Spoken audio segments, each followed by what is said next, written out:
অসময়ে নিজেকে নষ্ট করো না, দুঃখও তোমাকে মহৎ করে তুলবে।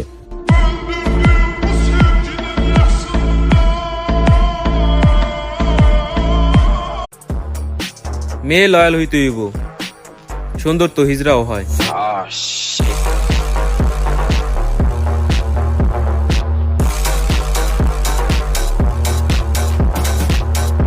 ওহে আমার হারিয়ে ফেলা শখের মায়াবতী, আপনাকেও জানাই ঈদের শুভেচ্ছা।